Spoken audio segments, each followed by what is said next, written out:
Hi, I'm Em. And my name is B. And this is Fangirls Anonymous. A quick warning, this podcast is not for kids. We get into some pretty explicit stuff. But if you're still with us and into that, welcome.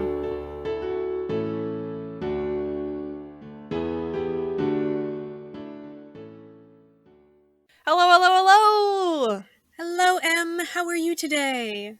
I am fantastic because today is the start of a new series. We're doing every week of February an episode about a different ship. And today we're talking about Destiel. Destiel is a big ol' ship.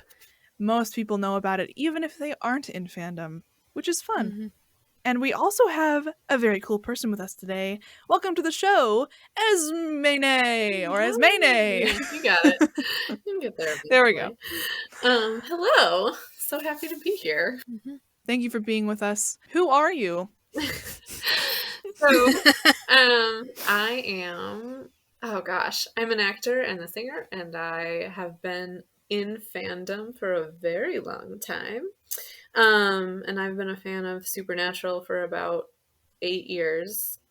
I started late and then I ended early. Yeah, I started watching around season 7. And I started from the beginning, and then I caught up, and then I stopped watching at the beginning of season 10. So yeah, and I've been reading Destiel fic for basically that entire time, and writing it sometimes, and yeah.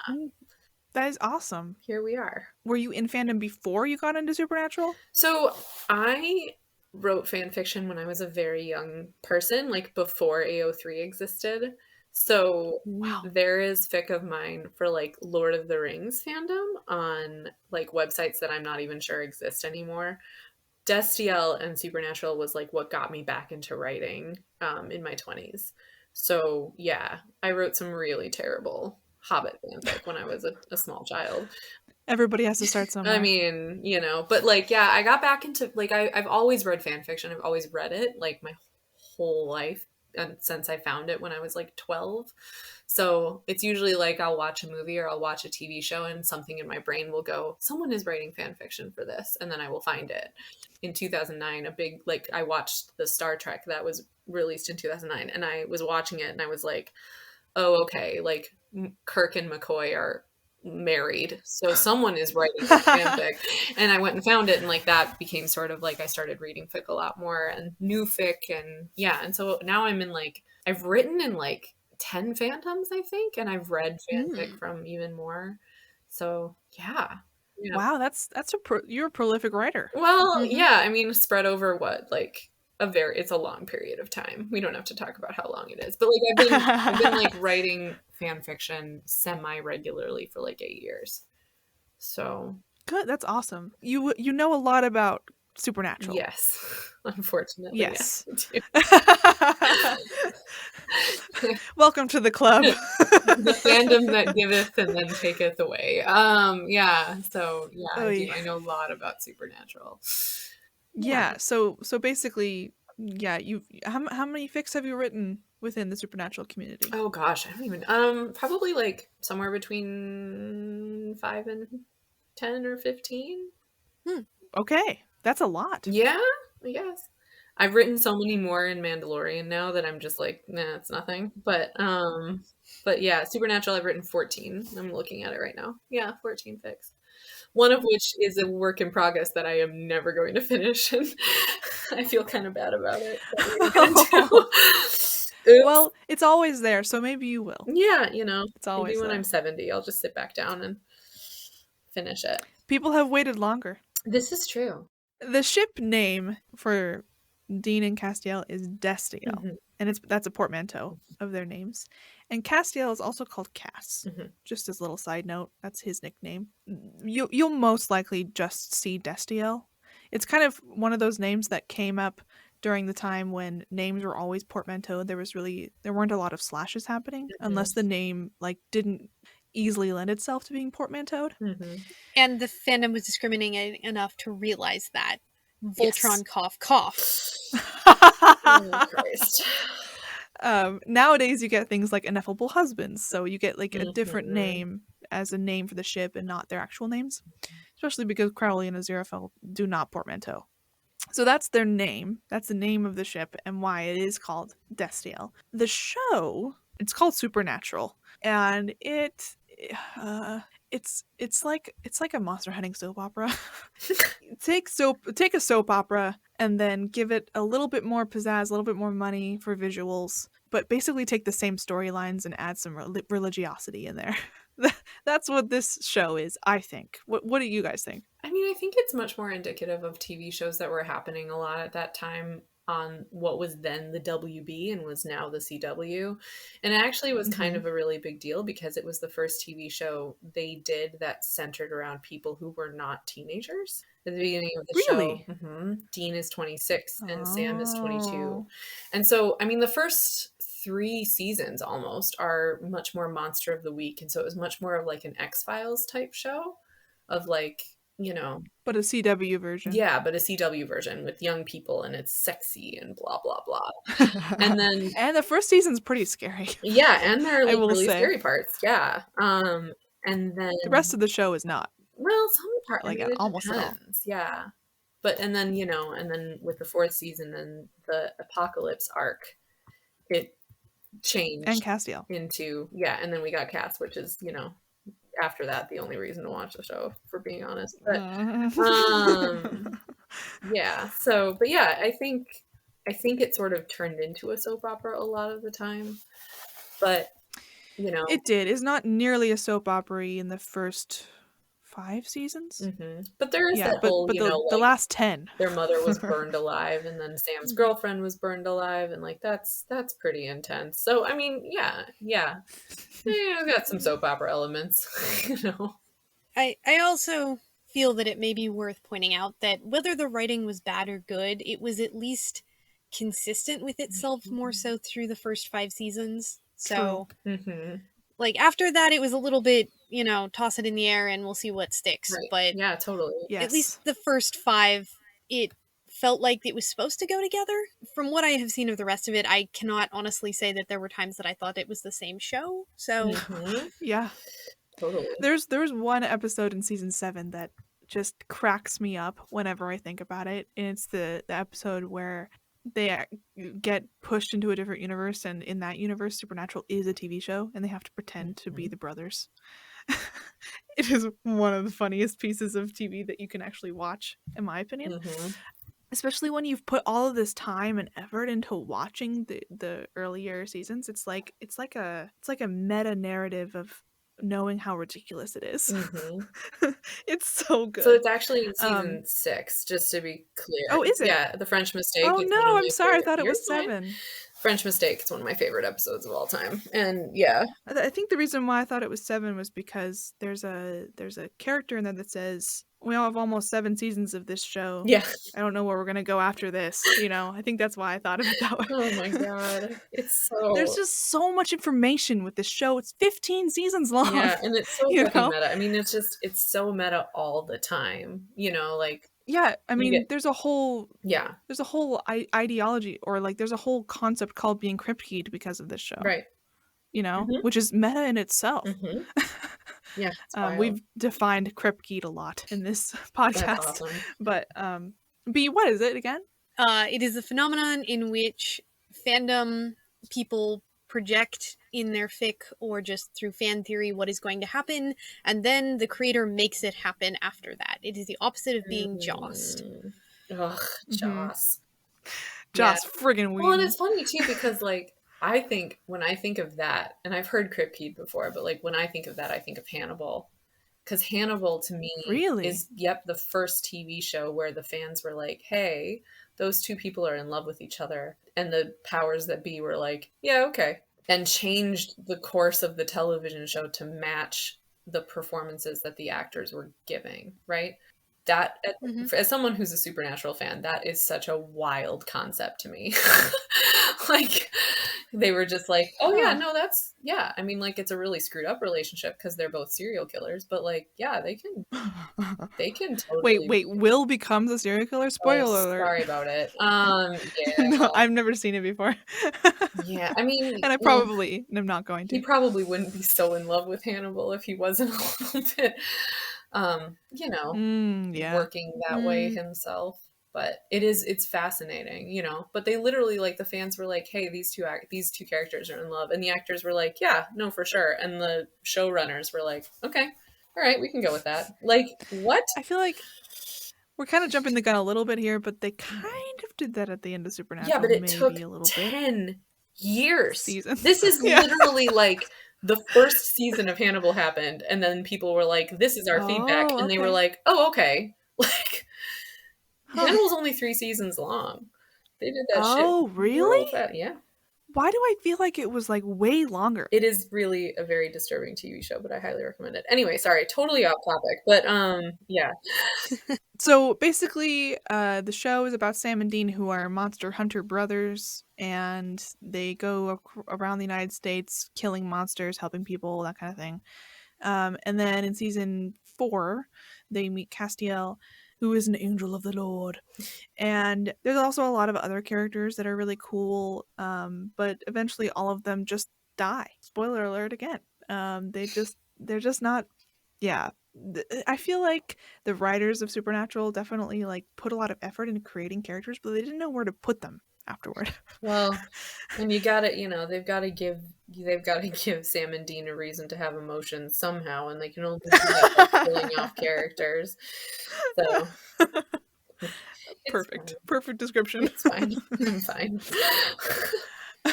We're fine. It's We're fine. It's fine. The more times you say it's fine, it becomes less fine each time. Mhm. Oh my gosh. So, canon. The canon of the ship, I would say. So Castiel came in season 4 of Supernatural, the very first episode. Dean actually died at the end of season 3 and went to hell, which is fun. And he comes back to life and he has to crawl out of his like grave, and like it's a very intense scene, but I love that. I love that scene. And the person or the being that saved him from hell was Castiel. And that really famous line, "I'm the one who gripped you tight and raised you from perdition," that's the famous line about him talking to Dean about getting Dean out of hell. Because Castiel keeps trying to contact Dean using his like angel voice, and it just doesn't work throughout the whole episode, and it's really funny. But he also kills a lady who's really cool, so that's fun.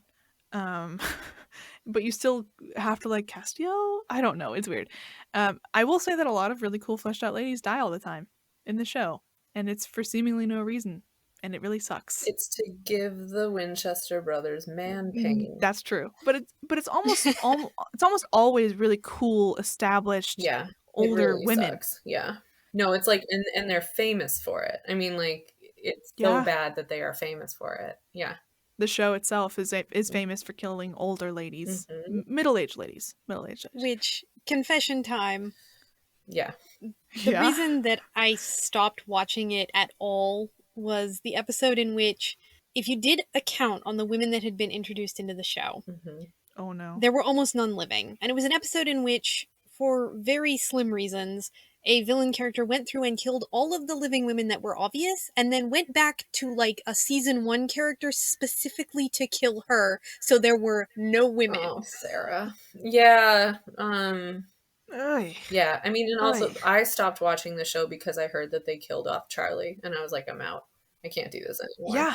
And it's, I mean, also, it's also famous for the fact that every woman that is sexually or romantically involved with Sam dies. Every single one.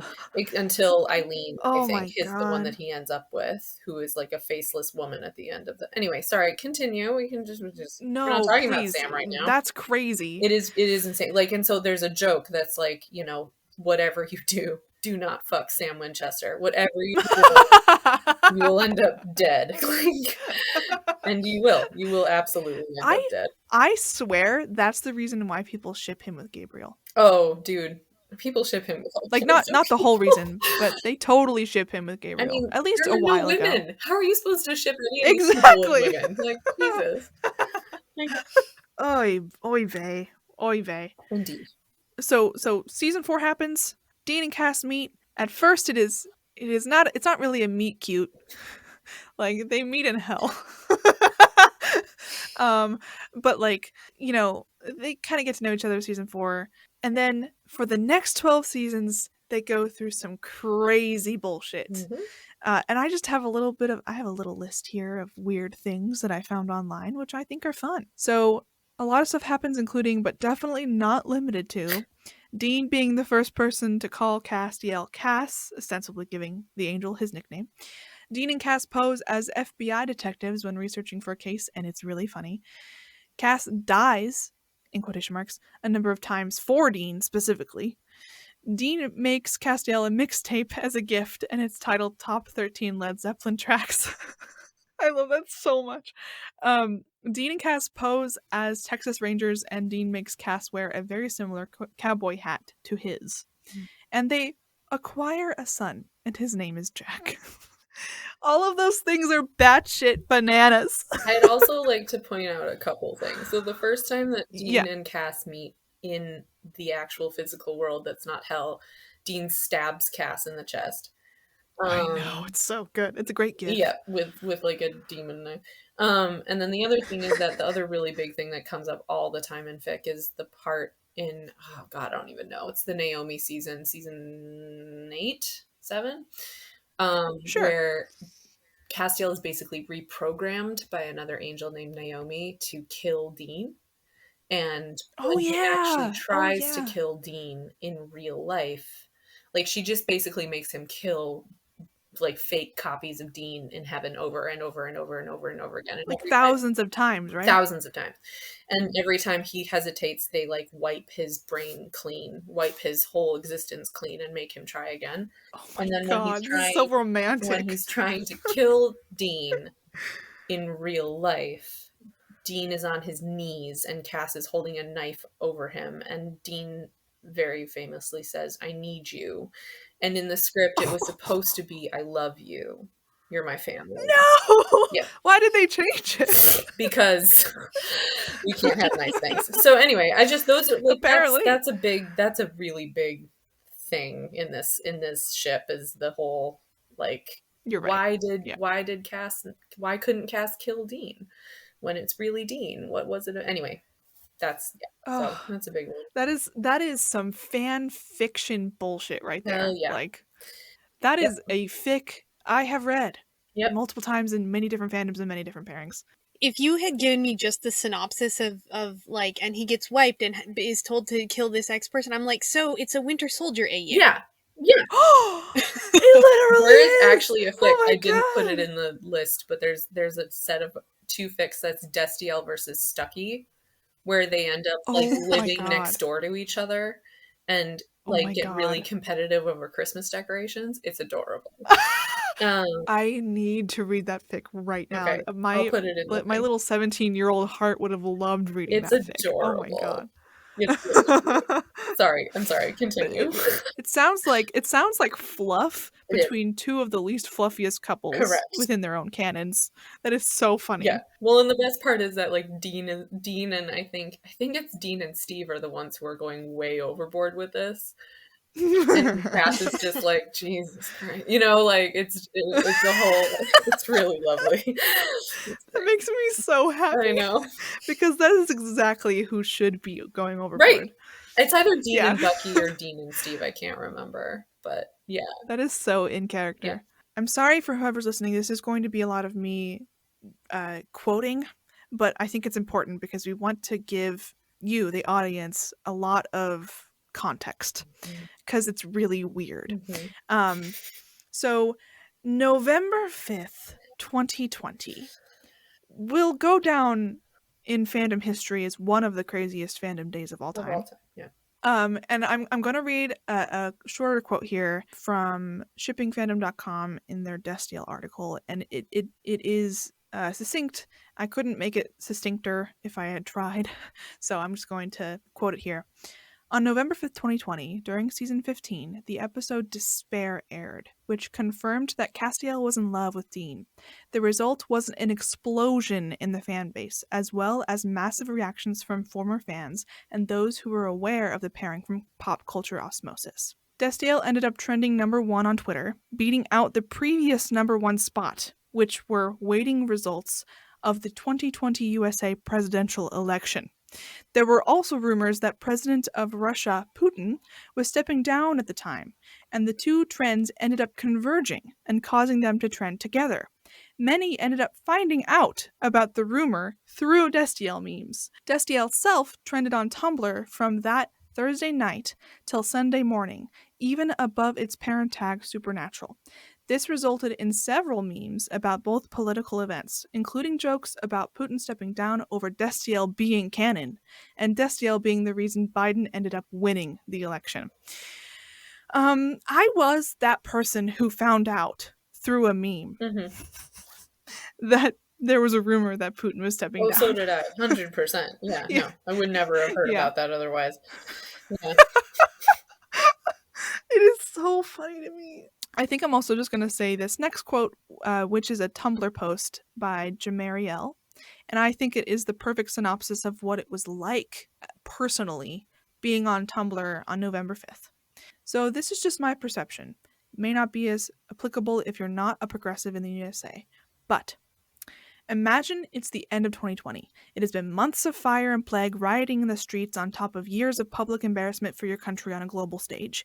You may be about to turn a corner back towards sanity, but the election was 2 days ago, and they're still counting ballots. It is the long, dark night of the soul. The nation has been tearing itself apart for months, years, and it feels like everything is balancing on a knife's edge, and no one knows which way it's going to fall. All you can do is wait and watch, and boy, you are absolutely watching.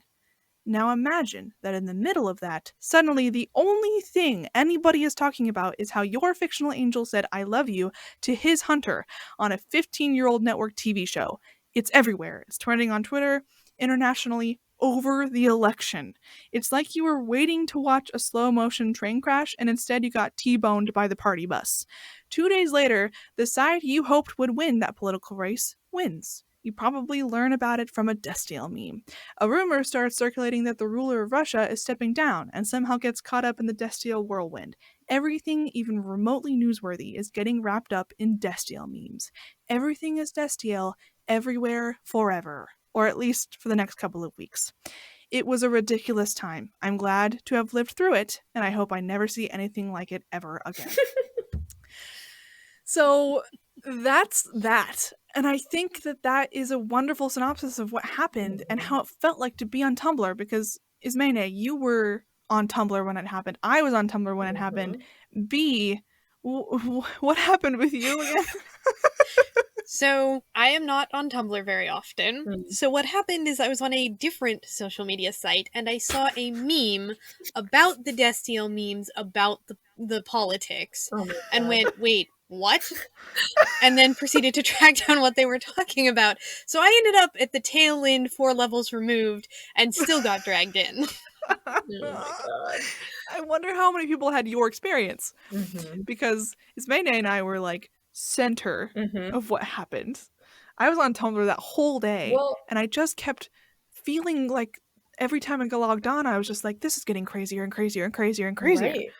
I mean, and it was so wild because too, I think a huge reason why it was such a huge deal was so many of us. I mean, I talked about it a little bit that I stopped watching Supernatural for 2 reasons. Because the first one was what I already said, that they were killing off all their women all the time, and I just couldn't deal with it. The other reason was that if Destiel was not going to ever be canon, then it was the most heinous queer baiting TV show on the planet. That there is no way to watch Supernatural and not see that they frame their story as a love story. If they had been a man and a woman, it would have been canon much sooner. And so it's just queer baiting. And so I said to myself, I was like, I'm not ever going to watch these seasons. I'm not watching any more of the show unless Destiel becomes canon. So fast forward 5 years, November 5th at 10 8:59 p.m. and my phone starts blowing up, and all of my friends who have heard me say this and heard me go on this rant 1,000 times were like, guess you gotta watch 100 hours of television, bitch. And I was like, what are you talking about? What are you talking about? And they're like, you need to get on Tumblr this very instant. Get your computer out, go on. And I was like, I'm so I hadn't slept in days. I was so stressed out about the election. I was so upset. Same. I was freaking I hadn't out. slept in I had days been either. crying all day. And then all of a sudden and then I go online and immediately, like, Tumblr, you know, like, it's everywhere. And the first thing I did was I watched the video of the scene. It was just like, oh, so Cass tells Dean that he's in love with him and then he gets sucked into super hell. Okay. That's so in character for this horrible fucking television show. Like, I cannot. Oh, I was so upset. And I was just like, and Dean just stands there. Because of course he does. So it's like, okay, so it's canon, but it's not. Okay. Yeah, it's canon, but it's not. And the problem is, though, it's not like it was actually like, yes, they fell in love with each other, and that's the end of the show. God. It's not really that. Oh my god. It's canon. It's almost and then like they had 2 more episodes that were just trash. Oh, just hard boiled trash. Like, oh my god. Everything's fine. Everything's fine. It's almost as if we didn't, like, it would have been way more innocuous if they hadn't even done it. Mm-hmm. But instead they were like, yes, we're going to give you what you want, but in the worst way possible. And that's so supernatural. And so in this is actually a really good tie-in of, like, why the fan fiction for this show in particular is so good. Because for years, people have been writing better writing for Supernatural than the writers of Supernatural have been writing. And, like, there's so much fix-it fic out there. And, like, we're not there yet, but, like, when I talk about the fics that I put in the document, like, there's one that's just a complete retelling of season 6. And it's brilliant. Oh, I love that. It's brilliant. I love it when people do that. But it's just like, I am, you know, like, whatever. I'm a writer. I don't know how good of a writer I am, but, like, I could have written a better episode 20 than those motherfuckers. Like, I could not believe it. So Castiel is not in the last 2 episodes. He is referenced when Dean gets to heaven because he dies because he gets impaled by a nail. I don't want to talk about it. He goes to heaven. True. He goes to heaven and Bobby's like, oh yeah, no, Dean's been here and he's been helping Jack out. That's it. There's no, and they were like, well, you know, Misha couldn't be here because of COVID. And I'm like, no. So here is how the television show Supernatural should have ended. You ready for this?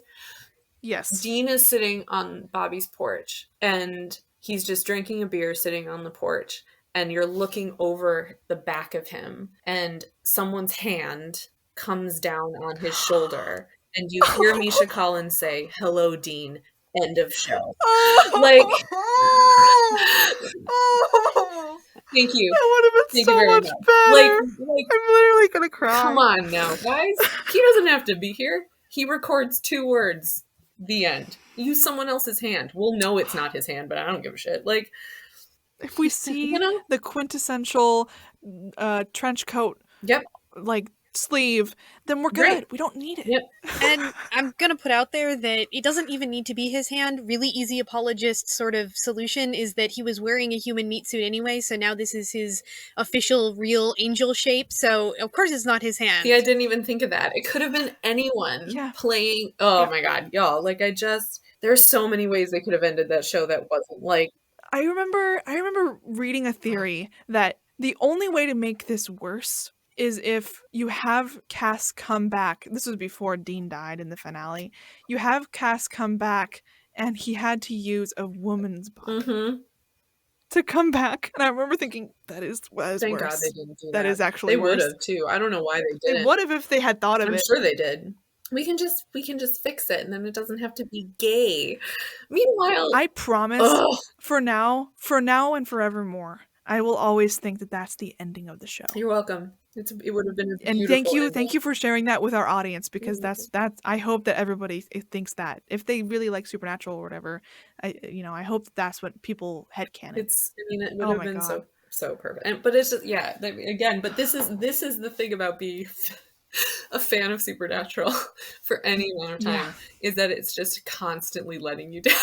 Like there's Constantly. and the reason why the Ugh. fan fiction is so good and such great writers write fan fiction for Supernatural is because the potential is so insane. There's so much potential, and then they just fucked it up over and over and over and over and over and over and over again. Like just as It's constant disappointment. constant disappointment and heartbreak, and It's being so told hard. by, you know, the powers that be that the only story that matters in this story is that of Sam, the straight, you know, white boy who, like, you know, is the younger brother and all this stuff, and is, you know, the, like, anyway, it just is so, and again, like, it's not fair to his character what they did to him either. No. You know, No. but like, where are Sam's demon powers, everybody? This is my question. They just disappear. You can't, even if I watched all of the seasons, I don't think I would be able to keep up with every single thing that happens in that show. Well, yeah, there's a lot. Like, good golly, Miss Molly, it's ridiculous. Yeah, and like so many different possessions and so many different, like, yeah, yep. Story curly cues is what I call them. I mean, it's funny because like Dean doesn't get possessed all that often, and then all of a sudden he's like, you know, Demon Dean. It's like, oh, okay, so this is your turn. But like Sam gets possessed by like a bajillion different people.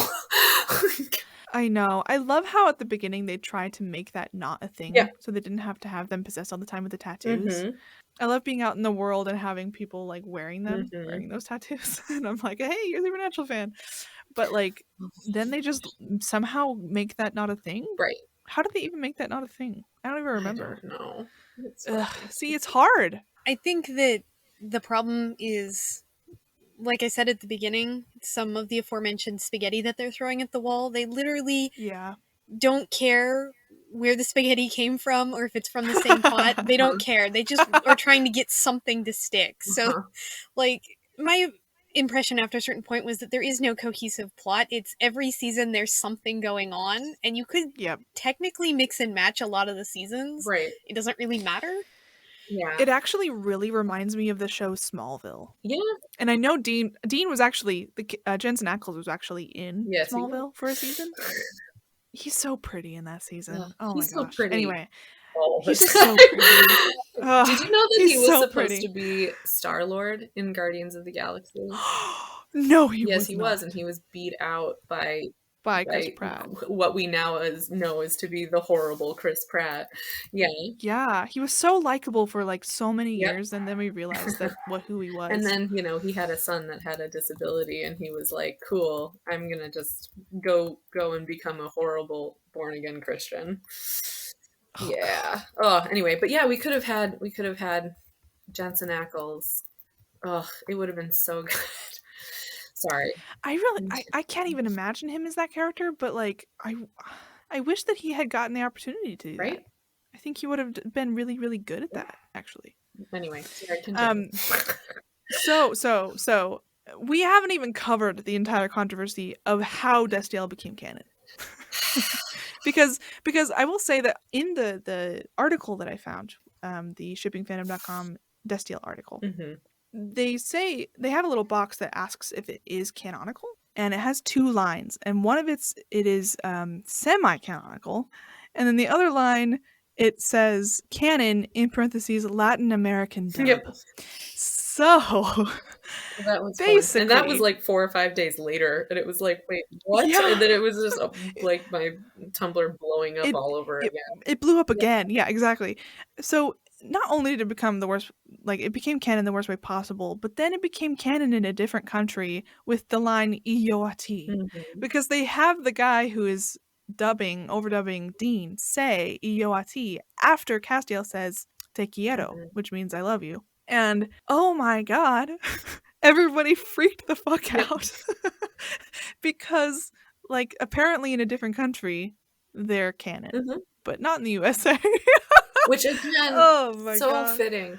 Yeah, it is so fitting to the absolute clusterfuck that was this ship. Still is. It never ends. It's still a ship. It's still a ship and it'll never end. But I'm saying the like clusterfuck never ends. It never ends. Yeah, it never ends. It never ends. Yeah. Okay, so That's basically everything having to do with like in canon and all that jazz. Fanon is a lot too, but like basically everybody started shipping them almost immediately, I think, after season 4 or during season 4, which is cool. I love it when people see a good ship and immediately start writing. That's fun. And also ABO started because of this ship. Yes, it did. I didn't even get into that when I was researching, but somebody for a Destiel fic created ABO. And we will get into that in our ABO series later this season. But oh my gosh, I just because of a gay angel and a bi hunter, an entire trope was created, which is fun. So many tropes were created because of this. From ABO. Well, and from this fanon, like specifically. Yes. Like Yes. ABO is a big one, but like, yeah, there are a lot. There are a lot that were like, oh, this is a thing now, and this is a thing now, you know? So we have some fic. We have some fic that we would like to share. I have a lot, I'm sorry, but there's so much. That's okay. That's okay. I did my best. I decided to go for a couple of fics that were a little bit more like these are the fics people think of when they think about Destiel fanfiction. Twist and Shout by Gabriel and Stand By Me is known even outside of fic and fandom, I would say, partly because it does have the largest hit count in AO3 with over 1.3 million hits as of the recording of this video, or of this episode. It also has the second most kudos. It's also the second most kudos fic, which is cool. It used to be the third until Dirty Laundry was deleted. Twist and Shout is very famous, and I think it's a really long fic. It's 97k. I mean, it's not really long for me, but it's a pretty long fic, and it's definitely sad. It's really, really sad. So people started kind of glomming onto it a little bit. Crazy fic. We have talked about it in our favorite fic over 50k. Castle on a Cloud by Whelvenwings. I also talked about that in our favorite fic over 50k. It's really sweet and it's really, really good. And the world building is really good. And it's maybe not the most in character, but because of the world that they're in, that's why they would be the way that they are. And it makes sense. It's really, really good. So I am sadly underread in Supernatural. So these are not Destiel, they're Jen. And they're really, really short. The first one is We Could Be Heroes by missyjack, and it's almost outsider point of view. It's like if you took the first couple of seasons and then like had it retold kind of as a folk hero thing. So it's really, really short. It's under 1,000 words, but it's just a really interesting, different take on the story, and it kind of squishes the show so that it's a little bit more bare bones. I thought it was really fun. And the second one is Arctic Radar by Musesfool, which is the entire premise is that Dean decides that he's going to learn to knit and starts knitting things, kind of irrespective of Sam mocking him terribly. And it's just really funny. So that's it. That's what I got. This is why you have me here, because I am overread in Destiel. I had to like pare this way down from like all of the fics that I have. I mean, I have 50 Destiel, well, not Destiel, I have 50 Supernatural fics bookmarked on AO3, and I've probably got at least another 50 in my mark for later tab. I'm happy you put one of yours at the end, because I was going to ask if you wanted to. Well, and I initially put a different one, and then I was like, wait a second, it's not Destiel. Like, my most well-known series before Mandalorian is a series that's Dean Benny, and it is Omega Verse. Don't judge me, but yeah. I think I might have read it. Really? Yes, it was really good. Youth is Overrated is the first one, and then I think I've read that. Oh my god, that's so sweet! Thank you. I read a lot of Supernatural stuff. Oh, I used to. Yeah. So, but I was like, I was gonna put that there, and then I went, oh wait, no, because. No. Okay, so Named by R.C. McLachlan, I don't know if I'm saying that right, is a retelling of season 6. And basically the premise is that Jesus is not a person, it's a job description. And the current... Cool. Like Santa. Yeah. And the current Jesus in heaven steps down, and Dean is expected to take over from there. So basically Dean sort of quasi becomes God. It's so fucking good. It's so good. And this is one of those fics that like most people I know who read a lot of Destiel have read this fic, because it's so well written and it's so in character and interesting. And it does become Destiel, which is great. Yeah, so that's a good one. Hideaway Verse is Omega Verse. This is also a very well-known one. It's very long. The first fic is over 100K. It's very good. And the premise of this is that Dean is an Omega who was, it's sad. Just so you know, it doesn't end sad because I don't believe in fics that end sad, but it starts out very sad. He was in a sort of a factory for Omegas, and he gets free and he is stumbling down the side of the road pregnant, and Cass finds him. That's a really good one. I've read it. That It is one. Very good. I've read it more than once. So good. Yeah. Weirdly, I did not think about this, but yeah, there's like, I guess there's two, I have two Omega verses on here. So Grey, by Valinde. I mean, that's where the trope came right, from, exactly. Right? And this also, so Grey is both an Omega verse fic and a soulmate AU. And the Weird. premise of this, that's cool. Right. The premise of this fic is that you see in shades of gray until you meet your soulmate, and then you can see in color. I've read that one Isn't too. And because Cass is an angel, he does not get affected the same way. So he doesn't know that he's Dean's soulmate, and he doesn't really understand what that means. And so it's very, very, very angsty. It's very, very, very angsty. And it's also like a retelling of the series up until I think season 9. So purgatory happens. So Dean is in purgatory with Cass, who still doesn't understand what's going on, and it's heart-wrenching. But like, again, I don't believe in fics that end sadly, so it doesn't. But it's very good and very long as well. Ridiculous Untitled Cuddling Fluff is exactly what it sounds like. So this is actually End Verse Castiel, which we haven't talked about at all. Oh god. Okay, so in season 4 or 5, during the Apocalypse arc, Zachariah, who is a douchebag, sends Dean to an alternate universe that is the end of the world. It actually showed up a lot during the pandemic because Chuck has a line in that episode where he's just like, hoard toilet paper. It's like gold. Yeah. And so Cass from Endverse has lost all of his angel powers. He's human and he's a druggie and he's like doing orgies all the time, and he's just like does not give a shit about anything.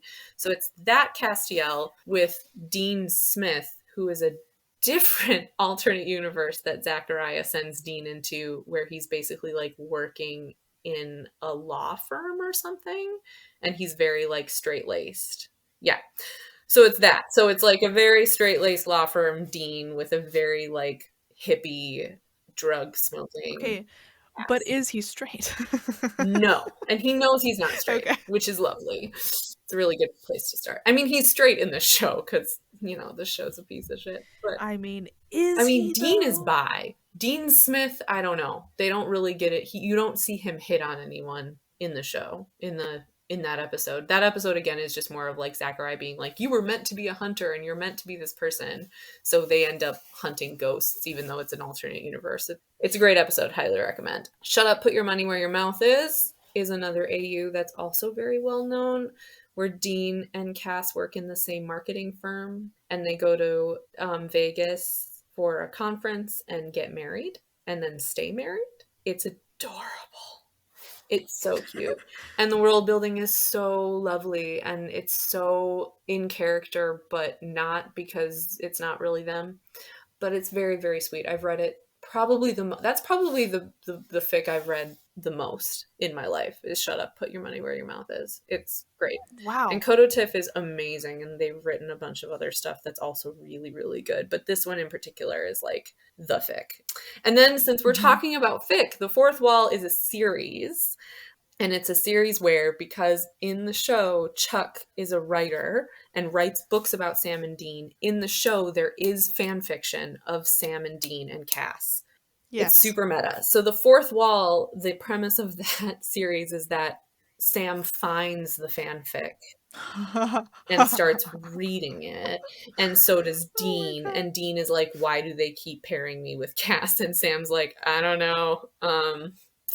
Maybe because you're in love with him. It's adorable. It is also, full disclosure, it is also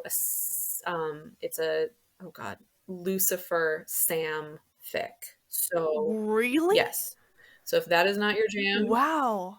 don't worry about it. I've never heard of that. I've never actually heard of Oh that. yeah, the two, I mean, besides Wincest, which I don't ever want to talk about, the two biggest ships for Sam are Sam Gabriel and Sam Lucifer, probably out there. And Eileen, but yeah, there's a lot of Lucifer Samfic. Trust me, I've read a lot of it. But yeah, it's really, really good. And actually, there's a really big twist in the end that has to do with warding against possession.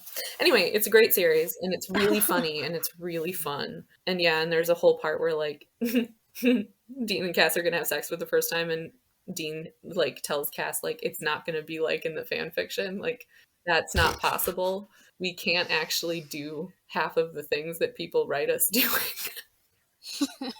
And it's adorable. So yeah, and then and then lastly, I wrote a fic during quarantine called Finally, and it's yet another way that they could have told each other that they were in love without fucking it up royally. Ta-da! The end. Sorry, that's a lot, but there's like what? I mean, hundreds of thousands of Destiel fic out there, so I think like what 6 or 7 is not that bad. No. Thank you. I think that's a really good representation of the swath of kind of fics that you can find within. Yeah, and that's what Destiel. I was trying to do too. If you're listening and you want to get back into reading it, or you just want to start reading Destiel fic, there is something for everybody. Mm-hmm. Go out there and find it. Yes. It's that big of a fandom. It's that big of a ship. Yes. People consider it kind of the fandom ship when talking about numbers specifically. Yeah, I mean, we are pretty much split in half, but the other half is Wincest, and we don't talk about them. So. I don't know if it's half. I think it's more like 70-30. I'm hoping so. For Destiel. That would be great. I'd be really I hope so, yeah. Because, yeah, we're just, no. I don't think we'll ever do that because that's part of our squicks. But yeah, that's something. Again, here, like I was literally just talking to someone about this, about how like we've all got our things, and as long as you tag your fics well, you can write about whatever you want. But the problem with a lot of the Wincest is that it became, for a very long time, people didn't want to accept that it was fantasy, and so it became also the whole Jared and Jensen thing, and people writing like death threats to both of their wives, and like that's when I'm just like, cool, this is not okay. And also, like, I mean, any sort of incest is a power imbalance, no matter what you do with it. And so B and I are just like not into RPF either. Yeah. The funny thing is, and this is something that people who are listening who are Supernatural fans might understand, is like I've read more RPF in Supernatural than anything else because the idea of Jensen Ackles and Jared Padalecki having sex appeals to me, but I refuse to read incest. So of course, it squicks you out, right? Totally squicks me out. Yeah. So it's like. Yeah. I've read a lot of it's like, well, Jensen's a nerd. Like it's all AU where it's just like these are just people with their faces. You know what I mean? So that's the one time that I've been like, yeah, I get it. As long as once again you remember forever and ever and ever, amen, that it is not real, that it's fantasy. There's always going to be those people who don't cross lines in every group. Yes. 100%. And I think media tends to exacerbate the people who would cross lines, because media is constantly trying to get you to connect with it even more. Mm-hmm. The people who are going to be more open to that and more willing to cross lines will, because of that, I think. Well, and also, that's a theory, but that's my opinion. Yeah, and I think too that it's easy to latch onto other people's lives when you're not happy with your own, or if you're upset about something. It's easy to sort of project all of your wants onto other people and say like, well, I want them to be in love and happy because I need someone to be in love and happy. And I get that, but it's also like, but they are real humans. They are real humans who have real lives, and I mean, for me, I'm just never going to cross the line of like, for me, when I'm imagining the fic in my head, I'm not ever imagining the actors themselves. Same. It's like a conglomeration. It's like a it's like a paper The doll. photomorph images. Right. Yeah. Well, it's yeah. sort of, It's like that. It's your weird brain version of them. Exactly. It's like a conglomeration of all of their parts Yeah. together, but it's not It's the not the actor. No. It's not the actor. No. Yeah. No. Which is fascinating. I wonder if most people think that way when it comes to reading fic. I wonder too. Yeah. Because I've asked people, and they've always agreed with me that that's what their brain does. Yeah. But then again, I haven't had a large sample. Yeah. Well, and it's also, I think that we know too that like these characters that we love so much and that mean so much to us and that we write, like anything that we write is the character, but it's not at the same time, right? And so it's like, yeah, it's not. even if it's another version of them. Right, exactly. But that's and the thing with Supernatural that's so crazy is that they do that in the show. They give you so many different, like I'm trying to explain these fics that I put up and I'm like, oh shit, right. So this is a different universe within the same show, and it's this person and this version of that person, and that's also that episode, the N-verse episode, is also a very famous Dean and Cass moment when Dean comes back. Yeah. And he wishes for Castiel, and Castiel shows up and he looks at him with like, Dean just looks at Cass with the most love in his eyes and he goes, don't ever change. That's a big but I came to Destiel late. I came to Supernatural late. I started watching with my friend and I wasn't on Tumblr yet, so I didn't know anything about this show except that it was like brothers hunting monsters. I knew nothing. Yeah. And like halfway through season 4, I turned to my friend that I was watching it with and I was like, so are they in a relationship yet? Because they're in love. And my friend was like, oh boy. Good luck. And like, but like, again, I had nothing. I had no one was making that decision for me at all. Yeah, I was just watching the show. That is so funny to me that you got to that conclusion naturally, very early without any outside influence at all. Yeah, it's like when I told that is so when funny. when I watch shows and I'm just like, oh, someone's writing that fanfic, like that one. But that one, I was just like, no, this has to be canon eventually, right? Because like, look at them. Look. And it was kind of. Well, thank you, Ismene, so much for being on this show. It was really fun talking to you about this crazy ass ship. Thank you. I just have so many. I have so many feelings and opinions. I'm sorry. I feel like I kind of just like steamrolled you guys, but no, no. This is Fangirls Anonymous. You are anonymous. You are a fangirl. And you came to the meeting and you gave us your feelings. Yes. So thank you so much for doing that. For having me. I really appreciate it. Of course, yeah. So just really quick before we head out of here, wanted to remind you that we are still doing Fic Club. It is War Children, and we will have a link in the show notes. You have a couple more weeks to send us any kind of questions or thoughts that you have if you want to talk about it. So this is just your quick reminder here at the end. We know it's been a long episode, and I think that's it. So we'll see y'all next week on Fangirls Anonymous. Bye!